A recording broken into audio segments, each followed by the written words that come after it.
Hi అండి, అందరికీ నమస్కారం. Welcome to Renu vlogs. ఎంతో రుచికరమైనటువంటి సోరకాయ గారెలు ఎలా చేశానో చూడండి. లేతగా ఉన్నటువంటి సోరకాయను తీసుకొని పైన ఉన్న చెక్కు తీసేసి సోరకాయను ఇలా మధ్యలో కట్ చేసి వాటిలో ఉన్న గింజలు గుజ్జు మొత్తం తీసివేయాలి. ఈ విధంగా తీసివేసిన తర్వాత సొరకాయ ముక్కను తురిమేయాలి. ఇలాగా తురిమినటువంటివి పిండిలో బాగా కలిసిపోతాయి, గారెలు చేయడానికి బాగా వస్తాయి అన్నమాట. నేను ఒక సగం సొరకాయను మాత్రమే తురిమాను, ఇంత తురుము వచ్చేసింది. ఈ సొరకాయ తురుములో సరిపడా బియ్యం పిండి అయితే కలుపుకోవాలి. బియ్యం పిండి సొరకాయ తురుము మిక్స్ చేసేటప్పుడు వాటర్ని అయితే కలపకూడదు. వెంటనే గారెలు టేస్ట్ రావడానికి కావలసినవన్నీ ఇంగ్రీడియంట్స్ కలిపిన తర్వాతనే కొద్ది కొద్దిగా వాటర్ వేసుకోవాలి.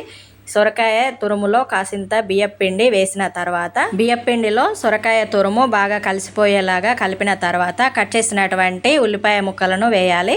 అలాగే సన్నగా తరిగినటువంటి పచ్చిమిర్చి, అదేవిధంగా కొత్తిమీర, కరివేపాకు, కొంచెం అల్లం వెల్లుల్లి పేస్ట్, అలాగే ఒక స్పూన్ సాల్ట్, కొద్దిగా కారం, పచ్చిమిర్చి కూడా వేసాం, కానీ కారం కూడా వేస్తే ఎక్కువ స్పైసీగా ఉంటుందనేసి ఎండు కారం పొడి కూడా వేశాను. తర్వాత కాసింత జీలకర్ర యాడ్ చేసి వీటన్నిటిని బాగా కలుపుకొని తర్వాత కొద్దిగా వాటర్ వేయాలి. ఈ పిండి కలుపుకోవడానికి ఎక్కువ వాటర్ పోయనవసరం లేదు, ఎందుకంటే సొరకాయ ఎంత లేతగా ఉంటే అంత వాటర్ శాతం ఉంటుందన్నమాట. అందుకని ఎక్కువ వాటరు కలపనవసరం లేదు. ఇలాగా ఒక ముద్దలాగా చేసి గారెలు ఒత్తుకోవాలి. ఆయిల్ వేడెక్కిన తర్వాత గారెలు కాల్చినట్లు అయ్యేది ఉంటే కరకరలాడేటువంటి గారెలు రెడీ అవుతాయి. అంతేకాకుండా కొంచెం చివర్లో పప్పు కూడా యాడ్ చేసినట్లు అయ్యేది ఉంటే ఇంకా క్రిస్పీగా గారెలు ఉంటాయి అన్నమాట. ఎంతో స్పైసీగా కరకరలాడే సొరకాయ గారెలు రెడీ అయ్యాయి. ఇదేనండి ఈరోజు వీడియో. నార్మల్గా బియ్యం పిండితో డైరెక్ట్గా ఏమైనా చేసినట్లయితే ఉంటే గట్టిగా అవుతాయి, కానీ సొరకాయ తురుము కలపడం వలన ఆయిల్లో వేయించిన తర్వాత లోపల మెత్తగా ఉండి పైన క్రిస్పీగా వస్తాయి అన్నమాట.